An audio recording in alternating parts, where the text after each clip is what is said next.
Hello, everybody, and welcome to today's live class with official OET and with Swoosh English. If you're new to these sessions, Hello, my name is everybody, Scott, and and welcome it's to very, very good to today's see all live of you class with official today in OET this and session. with. As you probably have known, I haven't been around for a little while now myself, as I was taking a bit of time off recently actually to get married. There's a ring on my finger because that's where I have been this last little while, in case anyone was wondering.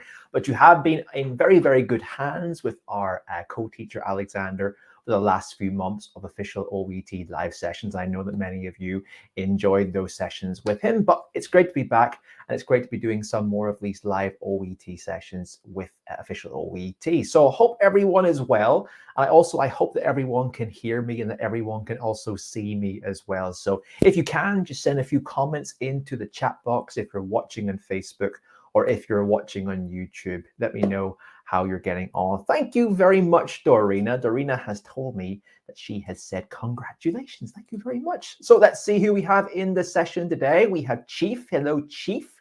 We have GB has said hello as well. Welcome to you today.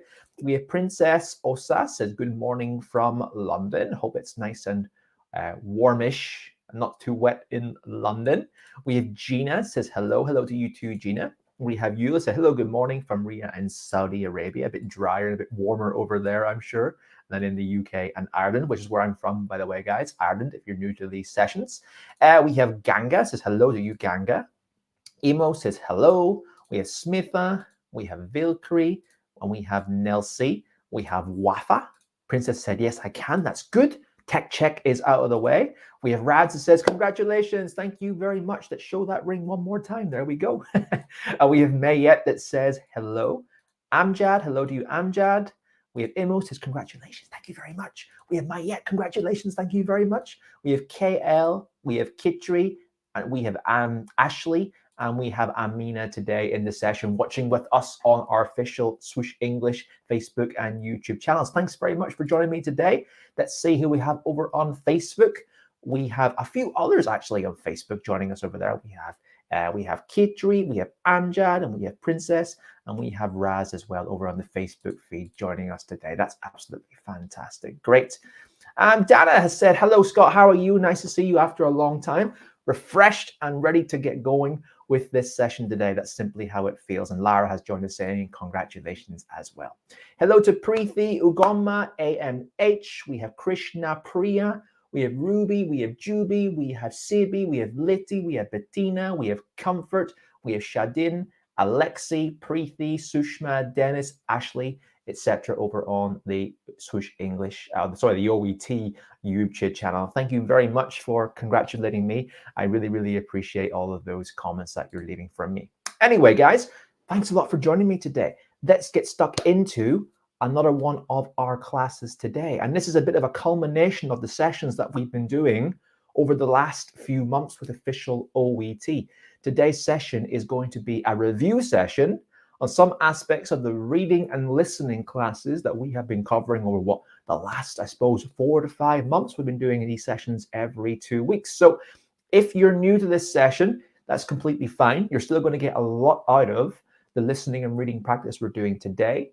And there's still a lot of skills and techniques that you have hopefully been doing in your own OET practice that you can learn and apply today. But of course, if you've done these sessions before, then you're going to review what we've already covered, consolidate your knowledge, consolidate your skills, and practice them again in some more mock practice sessions. So I'm looking forward to seeing everyone for what is going to be the final listening and reading class in this series with us at Swoosh English. But that doesn't mean that we at Swoosh are stopping doing OET content. No, we're still going to be continuing with more content after these weeks on the official OET channel. But of course, if you are wanting to come over to us at Swoosh English, come and join our Facebook page and come and join our YouTube page. Subscribe to our channel, like our Facebook page. If you're watching on YouTube, there should be a little bell button around about here somewhere. Subscribe to our channel and like us on Facebook and follow us as well, so you can always be up to date with all of the latest Swoosh English content that comes for your OET preparation. Okay, let's get started then with our session today. And as you can see at the bottom of the screen here, it does also say, if you have any inquiries about anything regarding your OET preparation, send our team an email at inquiries@swooshenglish.com. And if you want to come and check out our website, well, the website's also down there at the very bottom, www.swooshenglish.com. Come and check us out after the session and see what we can do to help you pass and prepare for your OET exam. Okay, well, let's get stuck into the session. OET listening, reading, review, and mock practice. Let's get this finished and started today. All right, guys. So pretty much what I said we're doing today, we are reviewing the methods and skills for listening part A and reading part C. I've chosen these two skills today because these are probably the two skills for, well, one for reading and one for listening, that most candidates probably have the most difficulty with. Tracking how to write and fill in your notes for listening part A to complete those case notes with a consultation. And of course, reading part C. Everyone thinks that reading part C is difficult. Of course it is, but it doesn't need to be as difficult as it needs to be unless you're, of course, going through the right methods, the right techniques, and the right strategies. If you follow that, you'll make this task a bit easier for yourself. Once we've reviewed those techniques and those methods, we're going to go through a bit of mock practice for listening part A and for reading part C. And then we'll finish off today with a bit of evaluation and feedback. So let's get started. First and foremost, we at Swoosh English love to see people pass their OET exams. We also want people to pass their OET exams for as cheaply as possible. So make sure that you stick around to the very end of today's session to find out how you can save even more money on an official OET premium preparation provider, Swoosh English preparation course. Stay to the very end to find out how you can save 20% more so on your Swoosh English preparation. So guys, I love doing this before I actually get stuck into the session itself. I want to engage everyone. I want to talk to everyone. I want to get to know people just a little bit better. So everyone's doing the OET exam for a reason, right? You all have your own aspirations and your own reasons for doing and taking this exam. And I want to just touch down on that before we begin this session today. I want to know, what do you plan to do when you pass your OET exam? So the question is here, guys. You're going to answer in the comments, regardless of where you're watching on Facebook and YouTube. Send those comments in to me. When you pass your OET exam, what's your plan? What's your goal? What is your dream? Send those comments into me now, guys. I like to look at them, comment on them, and just see exactly what you want to aspire to do and to achieve once you've taken and passed your OET exam. Let me know. Okay. Wafa has given me a comment already. Wafa wants to work in the NHS. Fantastic. Wafa, are you a doctor or a nurse? Let me know in the comments, please. Anyone else want to throw in some comments? Please do so. I'd love to see. Okay. All right. Wow. Before we wait for some of the comments to come in, we have a student called Bassi who said, my results from August 28, 2021 OET speaking, 350, reading and writing, 370, and listening, 360. Thank you very much, Bassi, for sharing that comment. And Bassi got some help from Swoosh English. Wow. Congratulations, Bassi, on passing your OET exam with those amazing results. And also to you, Kennedy, as well. Very, very good. Fantastic for passing your OET exam. I'm very happy to see that. So a few comments are coming in. Jessley wants to migrate to the UK. Rosde wants to do the PLAB 1. Ashley wants to work in the UK and do some research work. Fantastic. Chief plans to work in the NHS. And Susan plans to migrate to Europe. And Bettina wants to work permanently in the UK. A good number of people want to come to the UK and work as part of the NHS. Fantastic. Now, Lindsay has said, I want to go to the UK. Fantastic. Oko Azi, I think that's right, to practice as a nurse in the UK. Sarah says, I want to work in European countries. Fantastic. Salma plans to go to the UK. Lara, going to the UK and processing my papers needed for my application. Smitha says, I want to work. Sorry, that was KL. Smitha was jumped up. I'll go back to you in a second. Smitha wants to work in the NHS. Smitha wants to work as a nurse. Emo wants to work with the NHS as a Kenyan nurse. Wafa as a registered nurse. Sanjita to work in the NHS UK with further study. And last one, GMC registration in the UK for Amina. Fantastic, guys. So I want to tell you first and foremost that regardless of where you are in your OET preparation, if you're at the very beginning, somewhere in the middle, or culminating in your big OET exam date very, very soon, you can pass this exam and you will pass this exam. The only thing stopping you is you. Make sure you do what you need to prepare for and pass this exam. Ideally the first time, but if you weren't successful on the first attempt, you won't be the first, don't worry. But how can you pass the exam the next time? OET certainly is an advanced level English qualification exam, but it's not impossible. Some people give up after their second, their third, their fourth attempt saying, I can never pass this exam, it's just too difficult. You're just not preparing the right way. So make sure you bring your time, you bring your motivation, and you get the right support and feedback in preparing for your OET exam, and you will pass it, and all of those dreams will be fulfilled. I guarantee you that. Thanks very much for the comments, guys. Let's see what else we have today. Another question for you. I want to know, of course, now before we get into the preparation today, about your biggest challenges. So we're obviously, this class today is focusing on listening and reading. So I want to know what your biggest challenges with your OET listening and your OET reading are. Please let me know in the comments, guys. Let me know. Oh my goodness, while I'm waiting for that comment to come in, we've got another success story. Cheston has said, hi, Coach Scott. Thank you very much for your helpful classes. Got my result yesterday and a B across the board. Fantastic, Cheston. Congratulations for you for passing your exam. I'm very, very happy that you've done so. And you can now move on with the next part of your journey. Fantastic result, Cheston. I think everyone will join you in congratulating you here. Well done. Let me know what your scores were if you like, Cheston, and let me know what your next steps are with your preparation as well. Fantastic. I love success stories. We're getting quite a number of success stories coming in today. That's amazing. So Lindsay has said that listening in general. Okay, so can you expand upon that, Lindsay? What about listening is the most difficult part? Ganga said listening sometimes difficult to know the words. Sanjita, reading a time shortage. Listening for Arya. Lara said listening part C and reading part C. Mayette is listening in general. Lenny said time and speed. Time in reading and speed in listening, of course. Reading part C for Ganga and parts B and part C for Nicola as well. I've got a number of people over in the YouTube feed for OET saying things like, of course, part C is difficult. Reading and listening part A is hard. Time management in my reading. Listening to different accents in the listening. Have a hard time with the speaker is speaking in a native language. Recognizing synonyms, etc., etc., etc. Okay. All of these are genuine issues that you can have with your reading and listening exam.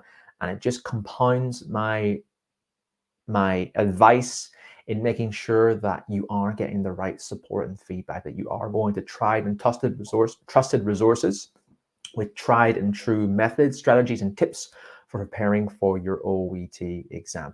This video, of course, is very, very useful, but this video by itself and just watching OET videos by itself sometimes isn't enough. In fact, often it isn't enough. So make sure, of course, that if you are having any difficulty with any aspect of your exam, that you are seeking out advice and support in that part of the exam.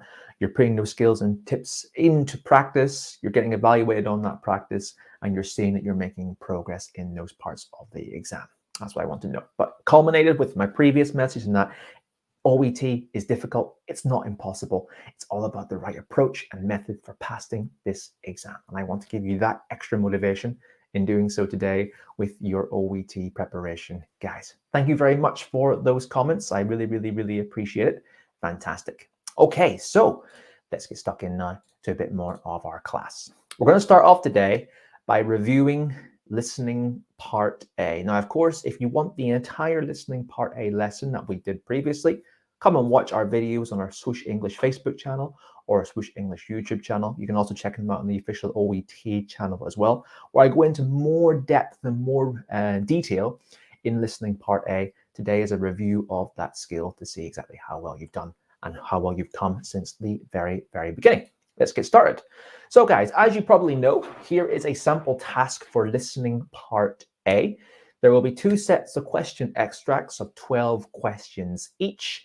It will be a patient consultation. You will have the medical expert consulting the patient on a matter, and you have to do what's called a note completion, a listening note completion. You'll have titles and headings on the left-hand side. Certain notes will be completed, and there will be gaps inside the notes itself. As you can see here, we have 1, 2, 3, 4, 5. Everything flows from beginning to end, but some of the notes can come in very, very quickly, be very well joined together, There's also what's known as a few distractors as well, take you away from your listening. But here is the structure of the task, which I'm sure that many of you know. Let's just now review what I deem to be 2 essential skills for increasing your accuracy and your ability to get the marks correct in listening part A in this review class today. The first thing that we should be doing for listening part A, apart from, of course, analyzing the text in detail. But what does that mean? Well, the first thing you can do is try to predict the answer while you are doing your listening. As it says here, analyze the part A task below and predict what the answer could be. Can you also analyze what type of word or word numbers could fill in the gap? The reason why I'm saying this is because we have a number of sections which are already pre-completed, and they are helping us organize our listening to see where we are on the track so we don't get lost. More about that very, very soon. But we do have a gap here, okay? And it's important for us in the time we have before we do our listening to try and analyze what kind of word might be missing in this gap, from analyzing the context and analyzing the word that comes before. So let's have a look just at this section here, guys. It says 18 months ago, a back injury sustained, lifting something. So what kind of word do you think might be missing here? We have the verb ing, lifting before. What do we typically lift? Okay, you don't have to exactly guess what this answer is at this point precisely. After all, you can never guess exactly what the answer is, but you can kind of try and narrow down the kind of words that you're going to be listening for. What type of word and what category of word do we think might be missing here? So we analyze that a bit more. Feel free to look at your own answers and type them out as we go along, guys, but don't try and type the exact answer.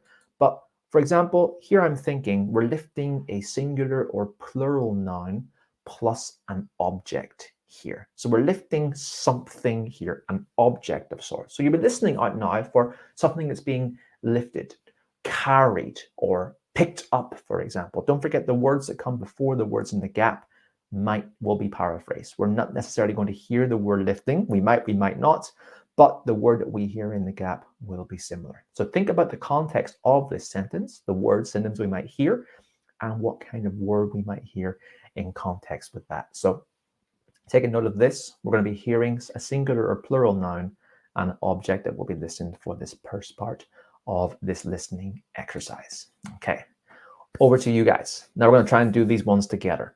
So we're going to now look at the patient's description of symptoms. We have a pain located in something, right? So we have a preposition beforehand. We have the word at the very end. What kind of word is missing and what do we think the category of the word might be? Pain described as something as well, right? So we have described. A description of something, might that be an adjective? Think about it. We have mentions inability to what as most frustrating aspect. Once again, we have the gap here. What kind of word do we think might be missing? The word type as well as the category of the word. Can we put this in here? And then we have something, sensation, calves. Now, if we analyze our language here, we'll know that sensation is a noun, and we have a gap before the noun. So what kind of words typically come before the noun at the very, very end? Is it a verb? Is it another noun? Is it an adjective?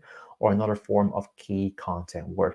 Thanks very much, guys, for your answers coming through. Make sure you interact, you take part in this class. This is all part of your OET learning today. So let's analyze the answers that we might have. So first of all, as some people have written down here, the pain is located somewhere in the body, aka a body part. So you're going to be listening out for parts of the body in which the answer might be.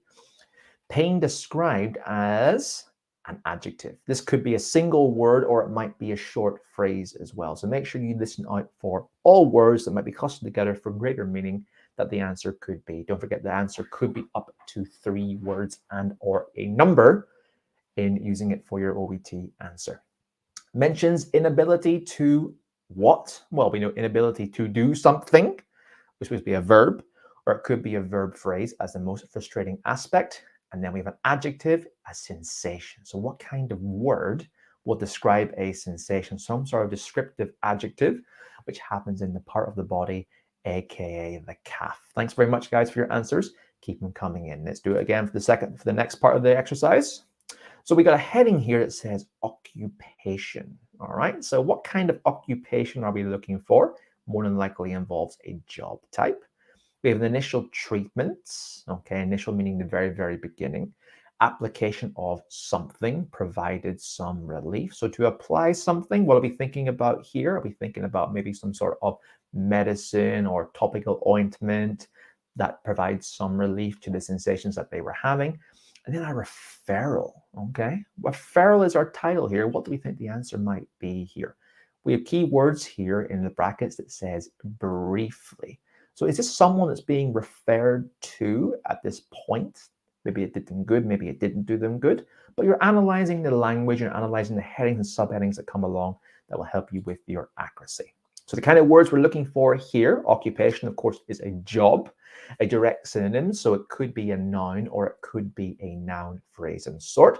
And don't forget it involves some travel, some manual work, so that information will come alongside, likely in different words to help you with your answers. So the application of something is an object or a noun phrase. We can think of something that's more precise. For example, Lindsay here has said an ointment, could be something like that. And then referrals, more than likely a job, possibly another medical profession, aka something that has been done by this patient before for the symptoms and what they've been experiencing in their job with their sensations beforehand. So who did they go to before? And how long was that for? Keyword is briefly. So what happened for a short period of time before? Last one, guys. Further treatment is our title here. So we're looking about a section which might be attributed to further treatment by the medical professional. We have a blank here. Decided not to try something. Patient attributes recovery to something. Previous diagnosis, sciatica, probably related to something. So they're all words either by themselves or they're phrases by themselves, and they appear at the very, very end of this sentence. So we're more than likely looking for all of these sections. We're looking for noun or noun phrases in every one of these. So the first one, a noun, is a type of treatment. The key word, of course, here is further treatment. Decided not to try something, a noun, aka a type of treatment. You do try treatments. Collocation here will give away the answer to that. The patient attributes recovery to, once again, a noun or a noun phrase. And in the previous diagnosis, sciatica, probably related to the noun or the noun phrase. Could be a condition, it could be an ailment, or it could be an injury. So the titles give a lot of context and clues into what we are answering here and there. Now, a quick question before I move on. But Bindu says, sir, I have one doubt that in two-word answer, if I'm writing one word, it depends on the context, Bindu. Do you think that the word by itself can fit grammatically, or does it fit in context, or does it take the entire sections and take the entire phrase to actually work in context and grammar? Of course, sometimes when it comes to OET, one-word answers or two-word answers or three-word answers may be accepted. Some of the words will be optional. If you do include them, they are correct. But if you don't, they might not be correct. But it comes down to the answer I'm putting down. Does it work grammatically? Does it work in context? Or do I need that extra information as well? Okay, now that's basically a bit of a analysis and review of analyzing words, analyzing our gaps, analyzing our potential word type, and the words that might work in context with the answer. As we've seen there, our second top tip for listening part A is, of course, when you may inevitably get lost. We're listening for different words, different phrases, trying to read along as we go along. What can very easily happen is we lose track of the listening recording. If that does happen, don't panic first and foremost. Try and get back on track as quick as possible. What you can do is use the subheadings as guidance. So we have our subheadings here. We have number 1, patient description of symptoms. We had occupation. We had initial treatment. We had referrals. We had further treatment. They were our subheadings. These will often be used by both the patient and the interviewer, aka the medical professional, to give us guidance where we are in the listening track itself. So make sure that you use these as guidance. Listen out for words, phrases, and synonyms of these headings as signposting devices. It'll help us keep track of the listening recording so we don't panic and go, I have no idea where I am. I have no idea what I'm writing. Oh my goodness, my listening's part A section. I'm in trouble here. You don't have to be. Sentences, phrases, headings, subheadings, you use them as guidance. And don't forget, often the medical professional will use these as a means to transition into the next set of case notes. So listen out for the questions and the wording that they will use. They will often be around some of these examples here to help you keep track about where you are, what's happening, and what's coming next in the listening recording. It will help you so much with the organization in what some people think are these quick and fast listening recordings. Of course, that depends on your listening abilities, but you can use these to help you out. So make sure that you do so, guys. Okay. Review of listening part A. Of course, the first thing to do is learn basically all the listening sections of the exam, learn the format of the exam, know exactly what's coming, how to go about it, what to do every single time, what to write, what not to write. Someone just said there, Ganga said, a spelling mistake, is this okay or reduce marks? That depends, Ganga. Try and get your spelling as close as possible, because sometimes a spelling mistake will give you a mark. Sometimes it won't. It depends on how you've spelt it. aka if you've spelt something phonetically how it sounds, aka you've written it down, and the phonemes, aka the sounds of the English language, add up, you may get a mark, you may not. It depends. But if the spelling is way off and there's no excuse for it, then you will not get a mark. Spelling and reviewing a spelling, guys, is essential to listening part A and reading part A, and of course, as well as your writing as well. So try your best to spell as accurately as you can. Of course, when you're taking down your notes, take your time, take down your notes, but try and review the spelling as well once the listening section is completed. In addition to that, make sure, of course, that you predict your logical answers in the gap from context and with your grammatical knowledge as we practice. Use your subheadings as a listening guide. And finally, practice makes perfect. Make sure you're practicing with great quality materials, ideally getting some support and feedback from experts that know the exam really well to see your score get higher and higher and higher. My top advice for you. Now, I did say today that we're going to do a bit of mock practice. We're going to do a mini mock exam now. Who is ready for that? Let me know in the comments in the chat box, guys, if you're ready for do a small mini mock exam on reading part A to see how well you've taken on board some of that advice that I've given you today, and how well, of course, that you can do in your reading part A part of the exam. Yes, people are saying, yes, that is fantastic. Let's get started. So guys, here is our second extract. We're going to do an entire section of the listening exam. Entire extract, sorry, not the entire section, is a mini mock exam. So as you can see here, we have one half of the mini of the listening exam. We have the patient name Jack Ventor. Reason for a referral is a skin lesion. And we have 13, 14, 15, 16, 17, 18, 19, 20, 21, 22, all the way down to 24. So 12 potential answers and about 5 to 6 minutes of listening practice when you hear the extract today. Now, okay, guys. So basically what I'm going to do, I'm going to put this full screen. I'm going to start the listening recording. I want to make sure everyone has a pen or a pencil or something to write down on so you guys can, of course, follow this as you go along. Put into practice what you've learned so far. Put into practice what we've learned today and see how well you get on with this listening practice. Good luck, guys. I will analyze the answers with you once we finish this little mini mock exam. Enjoy, guys, and I'll speak to you very soon. Get ready.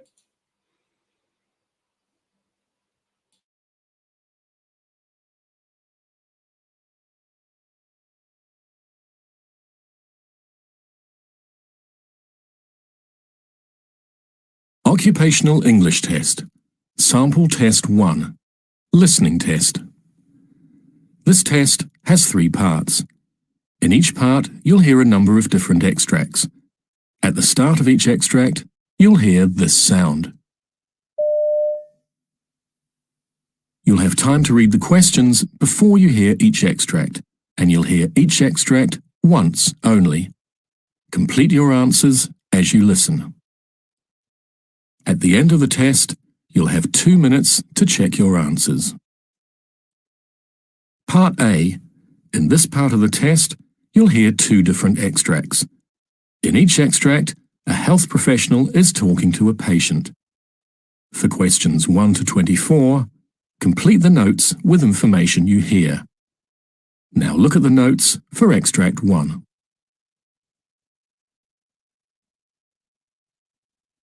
Extract 1, questions 1 to 12. You hear a physiotherapist talking to a new patient called Ray Sands. For questions 1 to 12, complete the notes with a word or short phrase. You now have 30 seconds to look at the notes.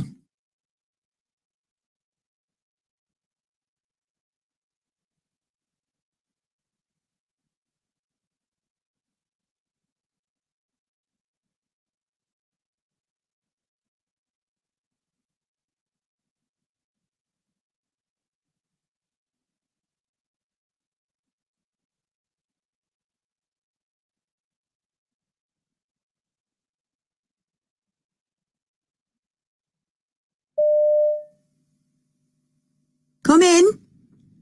It's Mr. Sands, isn't it? That's right, Ray Sands. Now, I think you've been referred to me because you're suffering from sciatica. That's right. Not for the first time, actually. Okay, well, I've got some notes here, but perhaps you can... Jake Ventor?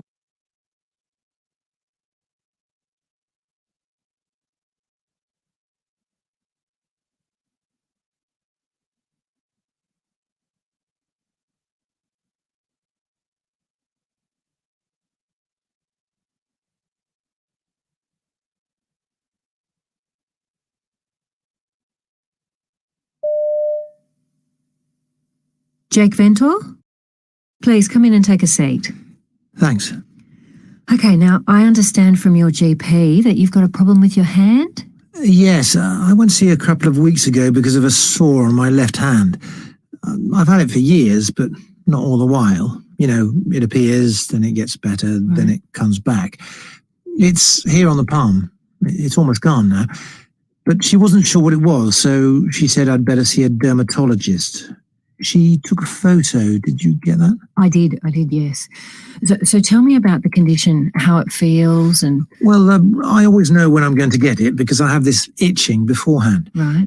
I wake up at night wanting to scratch the area, though I try to stop myself. Good. Then a few hours later, I get 1 or 2 little blisters and they gradually get bigger and join up into one big one. It all feels a bit hot and the skin around it goes red. When I showed this to the doctor, she used the word chaotic to describe it. Anyway, it gradually dries up and I get a scab. Then after about 2 weeks, that falls off and there's just a little red patch, like you can see now. Okay. I've been getting it for years. I actually got it the first time when I was in China in the 1990s. I had a job there for a couple of years before I came back here. That first time, I also had a similar sore on my chest, but that's never come back. But the one on my hand, that comes back every year or so, but never in exactly the same place. I thought it had sorted itself out because I didn't get it for a couple of years, but then it came back. So there's no pattern. It's not getting more frequent or anything, and it doesn't seem linked to anything in my daily life. Like it doesn't seem to happen when I'm run down, for example, or because of anything in my diet, or if I'm under a lot of pressure at work, that kind of thing. Okay. So the doctor thought you needed to have a look. Also because I had a malignant melanoma on my back that was removed in 2006. Right. It was at quite an early stage and it hadn't got too deep. Okay, well, that's good. Still, I'll just have a look at your back. Mm-hmm. Was it down here? Yeah, that's right. Okay. Well, yeah, that all looks absolutely fine. Well, I don't think you need to worry about anything sinister here. By the way, have you ever had cold sores? No, never. But I did wonder if this thing on my hand was something like that. In fact, I wanted to ask you about that. There's an antiviral cream you can use, isn't there, to stop them developing? I wondered if you could prescribe me something like that. Look, the trouble is these work well on the mouth because the skin's very thin there, but I'm afraid they won't have any effect in your case because the skin on your hand's so much thicker. Oh, I see. Well, something else that worries me is whether there's a chance of infection. Should I be covering the place up? No, you don't need to unless there's broken skin. Right, good. It's fine. And it's not actually having an impact on my quality of life or anything like that. It's something I can live with. I mean, I have done for all these years. Okay, so really, the reason you went to the doctor after all these years was just to see if there was any way we could prevent this happening. Yeah. Okay, well, at this stage, the best thing to do is organise a biopsy. It might be a bit uncomfortable, but it means we can rule certain things out. Okay.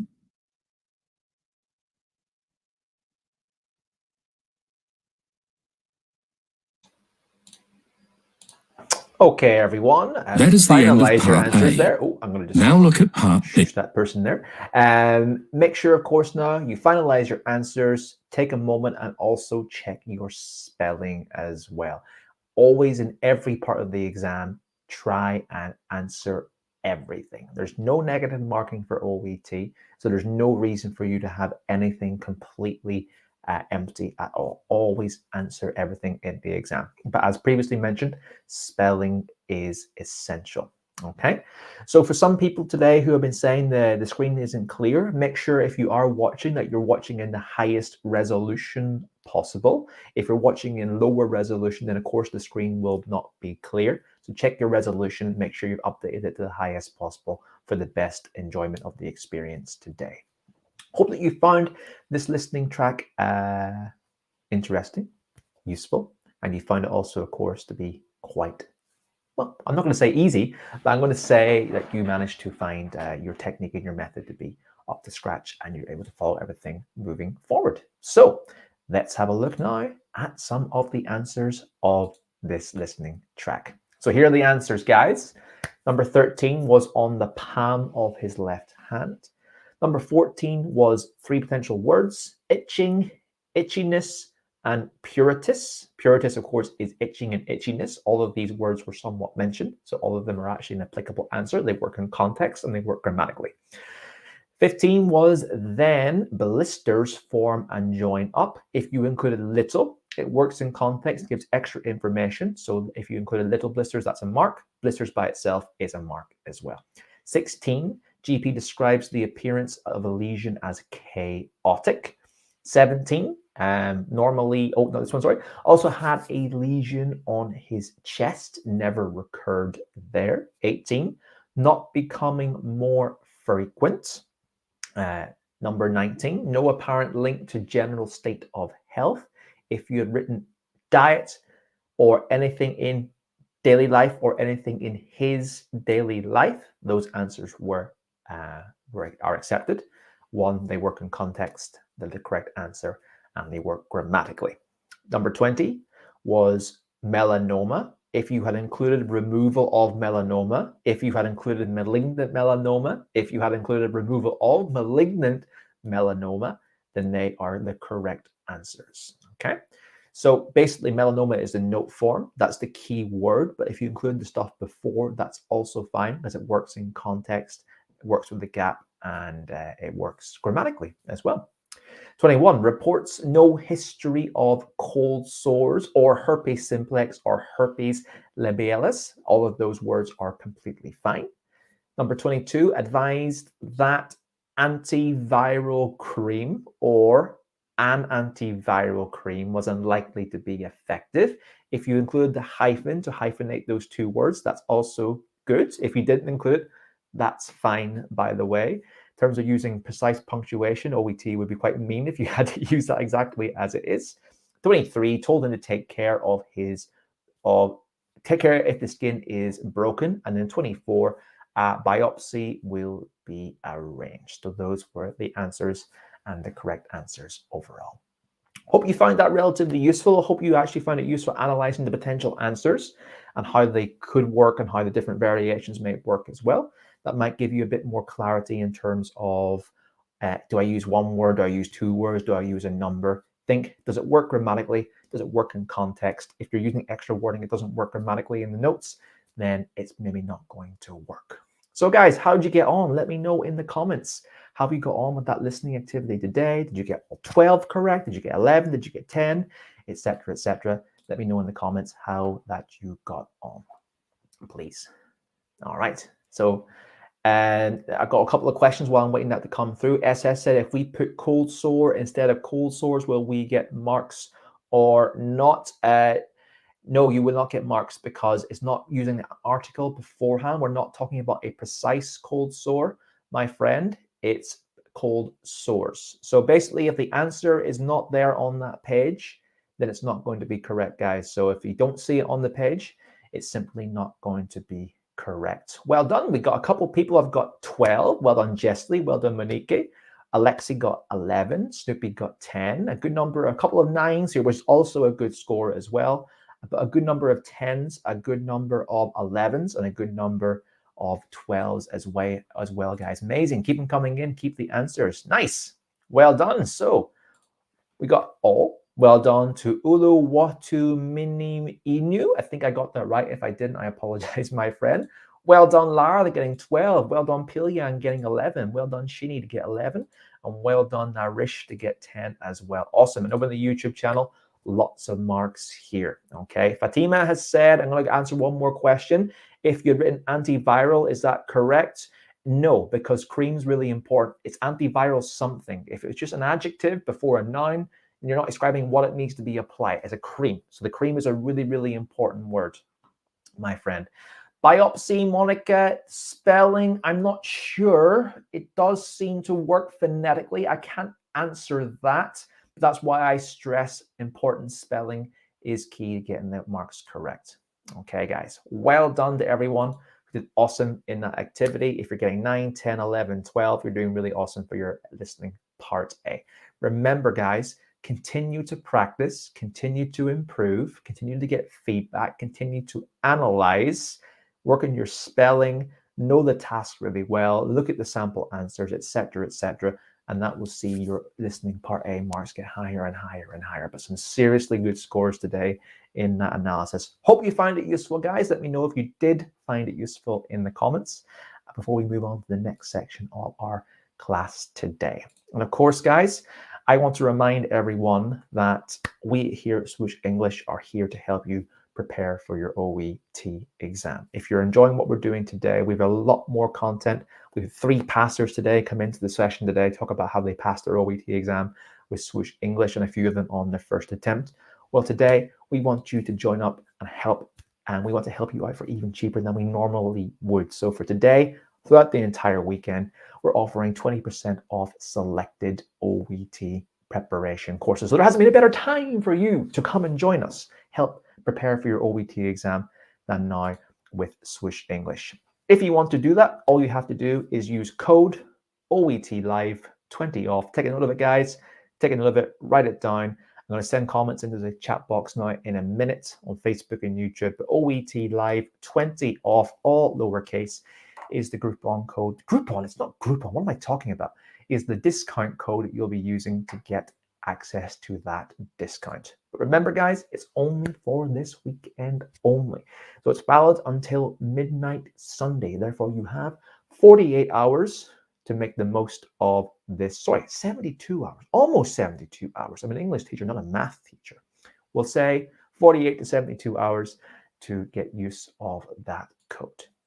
Now, before, of course, that we join, before we finish off the session today, I did say it's going to be a 2-part lesson. So we're going to look now at our reading part C review. But guys, if you're enjoying this session today, let me know in the comments. Let me know by giving me a like, a love heart, whatever you want to do.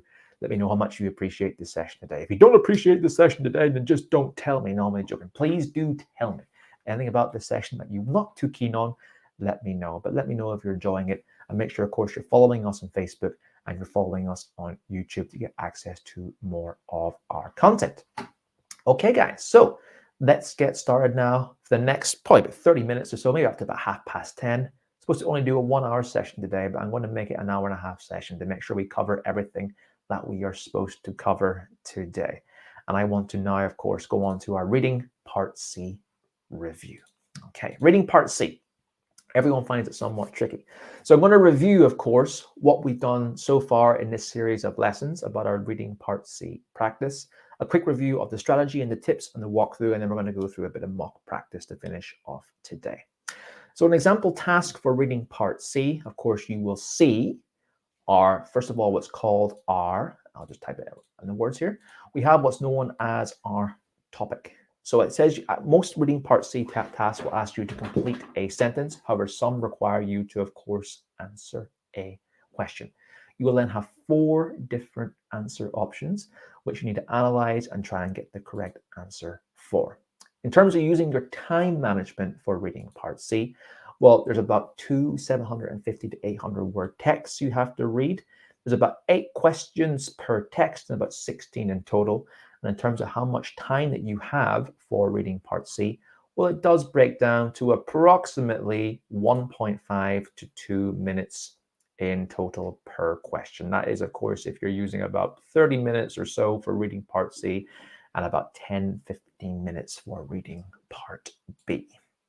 So guys, how do we approach a reading part C task? Let's just review the method that we've done probably about 2 months ago in the last class, a step-by-step method for approaching reading part C. First of all, we should quickly skim the text. And by skimming, I mean reading really, really quickly to get an overview of what the text is about. This is actually very important for reading part C. Not most activities, I wouldn't say to skim the text that much. Some may do, of course, but for reading part C, it's really important. Here is a sample text for reading part C. I'm going to explain now why it's really important to do so. So first of all, you should begin by skim reading the titles and the topic sentences. The title, of course, is the text in bold that comes ahead of the body of text. The topic sentences are the first sentences of each paragraph, which give it basically an overview or a gist of what that paragraph is about. So for example, we have text 1, sleep deprivation. We now know what this entire body of text is about. If we read the first sentence, we know what the paragraph's about. Millions of people who suffer sleep problems also suffer a myriad of health burdens. We got an idea about what this text is about that can help us when trying to find the correct answer in our text overall and give us a bit more of contextual information. Other topic sentences are here. For example, a common refrain among sleep scientists about 2 decades ago was that sleep was performed by the brain in the interest of the brain. And then in 1997, Bob McCarthy, etc., etc., etc. The first sentences are important to analyze to give us that context clues and helps us to also organize where our answers might be in certain paragraphs when we do our reading. Okay. Now, of course, the second thing that you should do is number the paragraphs. So, for example, we have paragraph 1, we have paragraph 2, and we have paragraph 3. By numbering the paragraphs, it can help us organize our text and organize our questions, as usually there will be 1 or 2 questions per paragraph. There might be 2 questions in a longer paragraph, but typically it's 1 question per paragraph. It depends. So we can organize the paragraphs that we have. We can then correlate that with the question that might be asked in correlation with our previous analysis of each paragraph and the topic sentence.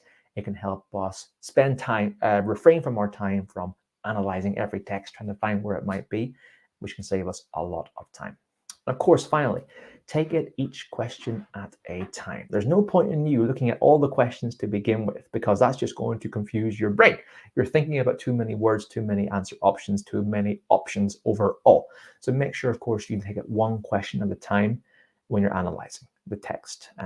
Question 1, answer. Question 2, answer. Question 3, answer. Don't try and read all the questions before you begin your analysis.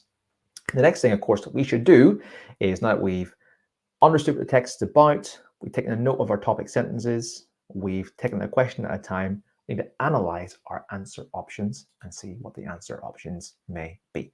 So let's, of course, take our first set of 4 answer options that we have here and the paragraph where the answer is from.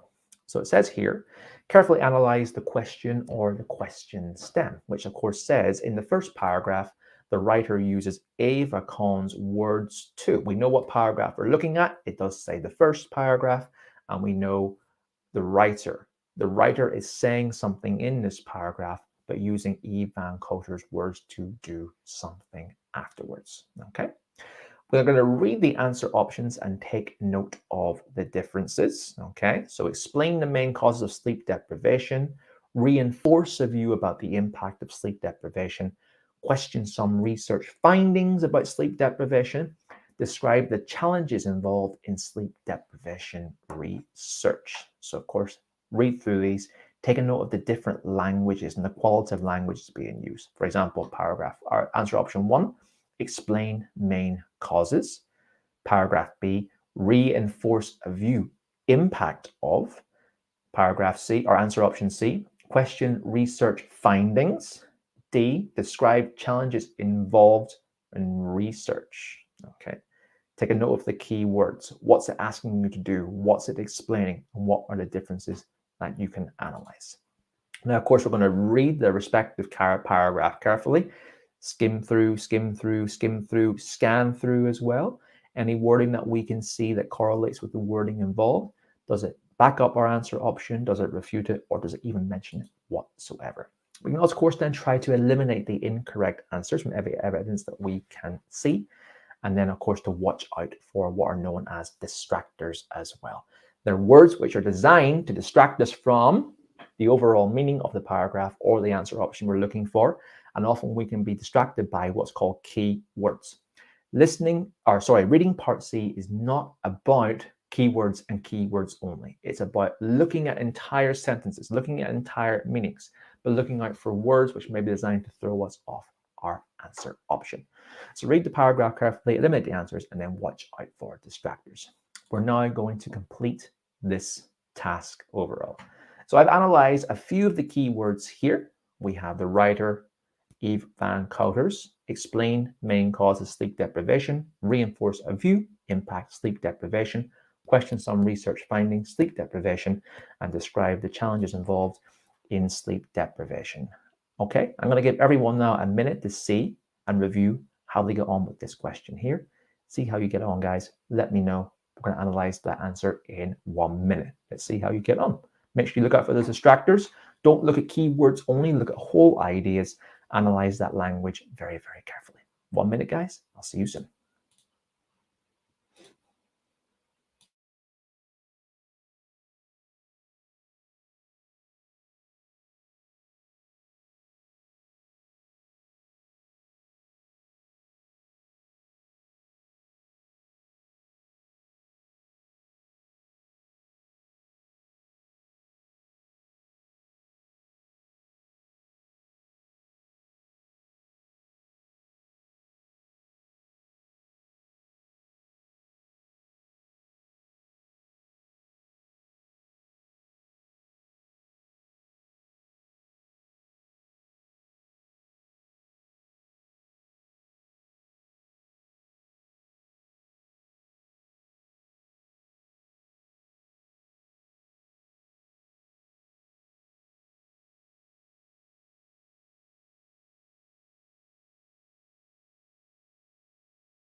Beep, beep, beep, beep, and time is up. So what I'm going to do now, guys, so everyone can see this clearly, I'm going to keep my face away from the screen. You're not going to see my face for a short while. You can just listen to my voice as we analyze this text, and that way everyone can also see it really, really carefully. If anyone wants to see my face, let me know in the comments, please, though. I'm only joking. You don't have to see my face. Anyway, guys, the answer for this was actually B, which is reinforce a view about the impact of sleep deprivation. Let's analyze why the answer was what it was. The answer is actually here. It says here, there's not a system in the body that's not affected by sleep. It says University of Chicago sleep researcher Eve Van Couter. Every time we sleep, we deprive ourselves. So the words have been taken from Eve Van Couter and are reinforcing her view, her very strong view about sleep. And if we don't sleep, things go wrong. That's her viewpoint. That's what she thinks. And the words have been there to reinforce the view, which is millions of people who suffer sleep problems also suffer a myriad of health burdens, which is in the topic sentence here. B is the answer. It doesn't explain the main causes of sleep deprivation, okay? It does mention them, but it doesn't explain them, doesn't go into more detail why. Answer option C, question some research findings about sleep deprivation. Now, the word studies we've done, therefore research was mentioned, but it doesn't question them. It doesn't actually ask any questions about them whatsoever. And finally, D, describe the challenges involved in sleep deprivation research. Well, there is nothing really talking about the challenges involved in sleep deprivation research in this paragraph whatsoever. So we've eliminated A, eliminated C, eliminated D. We come to B being the correct answer. And the wording is here because we've taken the words, they have been mentioned. What do they best fit around overall? And that was answer option B. So let's review some of the skills now. I'm coming back onto the screen. Hello, everyone. Let's review the skills that we're going to use for reading part C. We're going to use this for the mock practice we're going to do in a second, but I want you to take these away and use these moving forward, okay? And that involves, first of all, learn the format of the exam. Know exactly how much time you have for reading part C, what you're expected to do in reading part C, your methods, your strategies, your timings, etc. Now, time management, it's not strict for reading part C because it is also joined in with reading part B. But a rule of thumb would be, of course, approximately 15 minutes for part B and about 30 minutes for part C. But you might find yourself being really, really quick at part B, quick and accurate. If you can do so, great. That's more time for your reading part C. It's all about whatever the balance is for you to do as well as you can in both sections. Most of you will probably be tempted to spend more time in reading part C. I'll recommend that if you're doing really well in reading part B in terms of your timing and your accuracy, but don't let each section suffer because you haven't timed it very well. Approximately 1.5 to 2 minutes per question in total. And of course, that does include time to analyze the text prior as well, but keep that in mind. All right. So of course, start by skimming the text for general understanding and the number of the paragraphs. That will help you organize yourself before you start actually getting into the question analysis, going straight to the paragraph, analyzing the paragraph, getting your answer options. That's used to organize and orientate yourself about what the text is about, how many paragraphs there are, how many answer options there are, which paragraph do I go to straight away. If you don't do that, you're going to confuse yourself when you're doing everything at the same time. And you don't want to be confused going into reading part C. There's a lot going on and it is quite high pressure. So organize yourself beforehand. Take note of keywords and qualifying statements. Now remember, reading part C is not about keywords only. It's about ideas. It's about things that are expressed. Qualifying statements are the words like your modal verbs and other qualifying devices, which give shades of meaning to the understanding of the text. So make sure you take a note of those words and those phrases before you begin, because it's really, really important. And your understanding of part C will be based on these ambiguous language. Analyze the question carefully. Make sure you know exactly what the question is asking you to do. Your keywords, any other content words are really important. And try to eliminate incorrect answers. As you saw, we saw some words which just were not, or some answer options which are just not applicable whatsoever. There was nothing in the text to show it, but we're able to eliminate some of the answers based on our reading of the text and our reading of our answer options as well. Does it contradict? Does it refute? Or does it not even mention anything in the text itself? And be aware of distractors. If we're, of course, looking for keywords only, you will be caught out, because if anyone is following the keyword strategy, okay, I find a word, that word's there, and that word's in the text, that's my answer option, OET will catch you out. They will say something after the keyword or before the keywords, which refutes the answer. So it's about ideas, it's about expression, it's about content, rather than keywords only. So be aware of those. We covered distractors, we cover qualifying statements in previous classes at Swoosh English. Of course, we have lots of classes on qualifying statements and distractors in our Swoosh English packages for more information. And of course, practice makes perfect. Once you put all of this together and your content with your method, maybe you're a bit slower at first, or maybe there's a certain aspect you're finding more difficult. Maybe you just need to get faster and more accurate. Get the method down. Know what you have to do first, and then start practicing it again and again and again and again. Review what's going well, review what's not going so well, make the necessary changes with the advice that you're being given, and then implement that more so to get lots of practice and get better over time, guys. That's basically all I can do about reading part C in this review session today, is tell you what you need to do now and after this class today to improve overall. But it can be done. Okay, guys. Let's do our second mini mock exam today. It's going to be a mini mock exam on reading part C. I'm going to get now 3 questions on the screen with 3 paragraphs and see how well you get on with your reading part C activity. Let's go, guys. So here we go. On the screen, I'm going to make this full screen. I'm going to give everyone about 5 to 6 minutes, as I said, 1.5 to 2 minutes per question. So we have 3 questions. We have 3 paragraphs. They do correlate, by the way. So 12 is paragraph 1, 13 is paragraph 2, and 14 is paragraph 3. Remember, don't look at your keywords only. Don't look at them. Analyze that text, the topic sentence, analyze the answer options, keywords, qualifying statements, understand what the question is, understand what the answer options are, read through the text, try and find the answer which best aligns to the answer option, but see if you can eliminate answers as well as best as you can. Good luck, guys, and I'll see you all in about 5 minutes.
Two more minutes, everyone.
Okay, guys, once again, I'm just going to obviously finish up this session now, the mock practice that is. I'm going to keep on the screen full screen, so you can just simply hear my voice, so everyone can see the text as we go through the analysis of your reading part C. That was pretty strict to what I would deem to be essential time conditions for the exam, so well done for you guys for sticking to it. Let's have a look now at what the answer options were.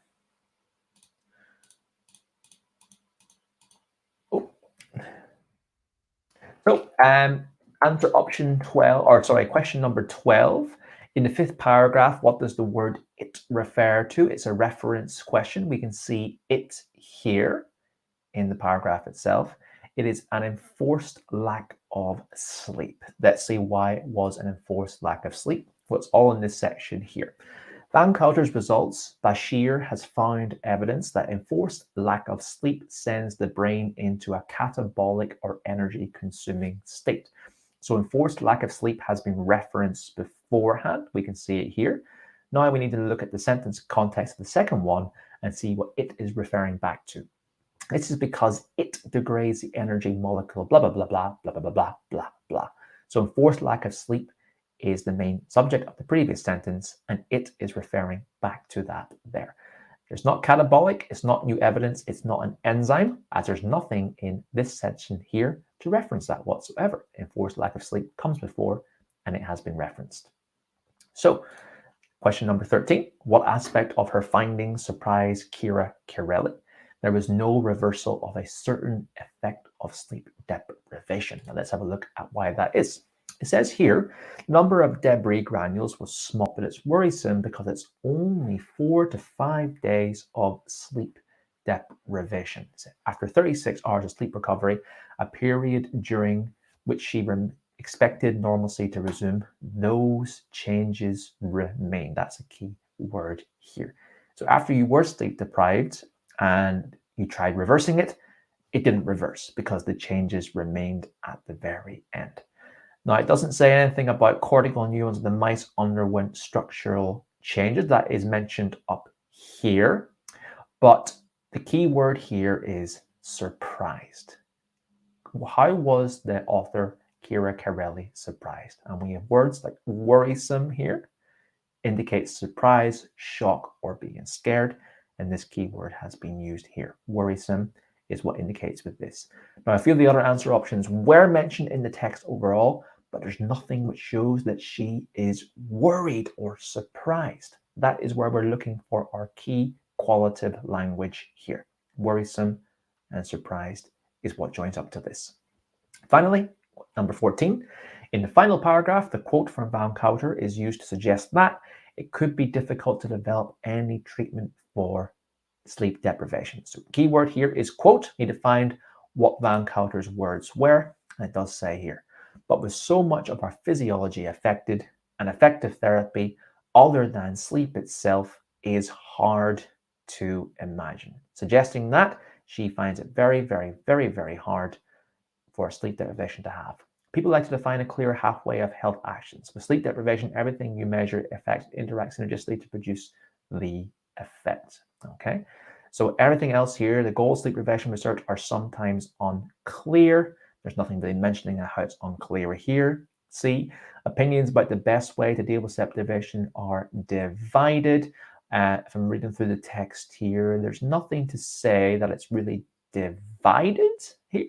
There's no real separate way of looking at things between experts, and there is still a great deal to be learned about the effects of sleep deprivation. Once again, that's just not really mentioned here whatsoever, but the quote makes it clear, hard to imagine, difficult to develop any form of sleep deprivation.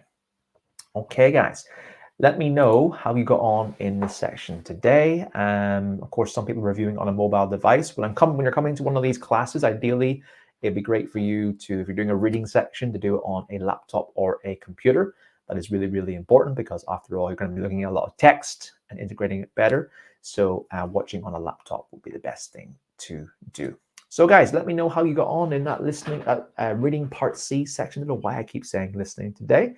But of course, the important thing is that this session was deemed to be a bit of a review. Need to be a bit of a strategy and method analysis, but the hard work comes in next. How can you continue to improve with your reading Part C? How can you continue to perfect your technique, practice more so, get better with your technique, implementing it into timed exam practice and getting that consistently over time? That is when you'll know you're ready for your exam. So please throw your comments into the chat box here, how you got on with that section today. Let me know, please. Anyway, guys, this is the end of our review class today. I hope that you found it useful. I hope that you enjoyed it. I'm trying to set up what needs to come next in your own preparation to make sure that you're ready to pass your exam, hopefully and ideally the first time. So thanks a lot for coming along today, guys. Once again, if you enjoyed this session today, give me a like, give me a comment, give me a love heart. Come and join us on our Facebook channel. Come and join us on our YouTube channel to make sure you're up to date with everything that Swoosh English is doing in the world of OET preparation for guys like you. That's why I do my job. I want to help everyone here fulfill their dreams, pass as quick as they can and pass as cheaply as they can as well. So guys, just to finish off the session today, I want to remind everyone about our next class, which is going to be our OET mock speaking practice class. And that's going to be next Friday, the 24th of September at 9 a.m. UK time. Well done, guys. Thank you, Princess. Thank you, Sri Lakshmi. Well done for that really good score as well in your OET Part C practice. Next Friday, 24th September, 9 a.m. UK time, will be an OET mock speaking practice class. I love doing those classes. I love meeting you guys. I love actually interacting with you guys and giving you feedback on your OET speaking. So I'll see you for that session if you come along. And a reminder as well about our special offer that we're currently offering this week and for our OET courses. 20% off for OET preparation packages, which is the next logical step for anyone who is thinking about preparing for their exam. You've watched some videos, you've got an idea for the exam, but now it's up for you to make sure that you pass the exam with expert help, feedback, and intuition. We had 3 students come in today and said they passed their exam with Swoosh English, and we'd love for you guys to be next. So make sure, of course, you use code OET Live 20 off and the discount coupon section of our website. So you get 20% off your OET preparation courses. And of course, it's only available until midnight Sunday. So make sure you get on board with that ASAP. We can't keep this running forever, and we also can't give everyone this offer too. And of course, if your exam is less than 6 weeks, guys, we recommend for you to have a look at our intensive package. It's designed for people who need a lot of preparation, a lot of materials, and have the time to interact intensively with their course. So if your exam is less than 6 weeks, click the link on what I've sent you to our intensive package. It's perfect for you and one of our most popular course options. But if time is on your side, you're new to OET and have not booked your exam yet, then you can study a bit less intensively, but a bit more so over a longer period of time. And that's why I recommend our deluxe course for you. The links I've sent into the chat box there, guys, talk about our intensive and our deluxe courses. So think about which student are you? Do you have less than 6 weeks? Time is coming up. Or are you needing a bit more time for your OET preparation? Then our deluxe course or our intensive course is just for you, depending on that situation. Okay, guys. And of course, if anyone has any questions, make sure, of course, you send an email to us at inquiries@swooshenglish.com. You can see that comment at the bottom. Our team will be very happy to answer any of your queries about your OET preparation. And make sure you come along and join us and check us out ASAP. So, guys, thanks a lot once again for coming along today. I can see lots of people appreciated this class today. Thank you very much. There's lots more in our Swoosh English preparation packages with that. So make sure you come and check us out ASAP. Have a great day, everyone. Good luck if anyone's taking their exam anytime soon. And I'll see hopefully some more of you either with us at Swoosh English or in the OET mock exam speaking preparation class next Friday, 9 a.m. UK time. Thanks a lot, everyone. Have a great day. Take care and good luck with your preparation. See you.